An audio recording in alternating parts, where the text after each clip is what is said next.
প্রিয় দর্শক, আসসালামু আলাইকুম। তো দর্শক, যাকে দেখতে পাচ্ছেন তার নাম হচ্ছে জান্নাত। জান্নাতের বাবা নেই, মা নেই, থাকে ফুপির কাছে। তো জান্নাতের বর্তমানের বিয়ের বয়স হয়েছে, কিন্তু যৌতুকের কারণে ফুপি বিয়ে দিতে পারছে না। এজন্য জান্নাত এখন ইউটিউবে এসেছেন। জান্নাত চাচ্ছে ভালো একটা মানুষ, যে মানুষটি সুখে দুঃখে তার পাশে থাকবে। আসলে জান্নাতের অনেক পড়াশোনার ইচ্ছা ছিল, কিন্তু টাকার জন্য পড়াশোনা করতে পারেনি। বর্তমানে জান্নাত ঘরেই থাকে, ফুপির সাথে কাজ করে, ঘরের যত কাজ আছে সব কিছুই করে। কিন্তু জান্নাতের খুব পড়াশোনার ইচ্ছা ছিল, এভাবে ঘরে বসে ঘরের কাজ করা জান্নাতের এটা একটা কাজ বলে না। আসলে মানুষ, মেয়েদের তো উন্নত শিক্ষা হলো শিক্ষা। যদি ভালো একটা মানুষ পেতে চায় বা ভালো একটা ঘরে যেতে চায়, তাহলে অবশ্যই তার শিক্ষা দরকার, কিন্তু জান্নাত সেটা পায়নি।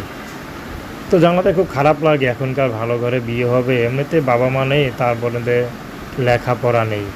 আজকাল যারাই আসে তারাই তো আগে বাবা মার কথা জিজ্ঞেস করে, যে বাবা মা কোথায় থাকে, কি কাজ করে। কিন্তু জান্নাতে তো কেউ নেই, এতিম।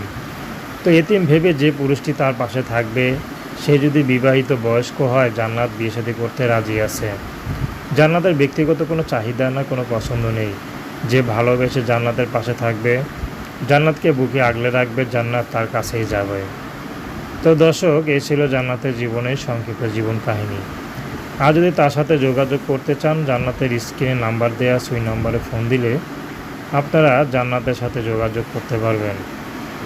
তো দর্শক, প্রেম ভালোবাসা বিয়ে শাদী করা একান্ত আপনাদের ব্যক্তিগত ব্যাপার।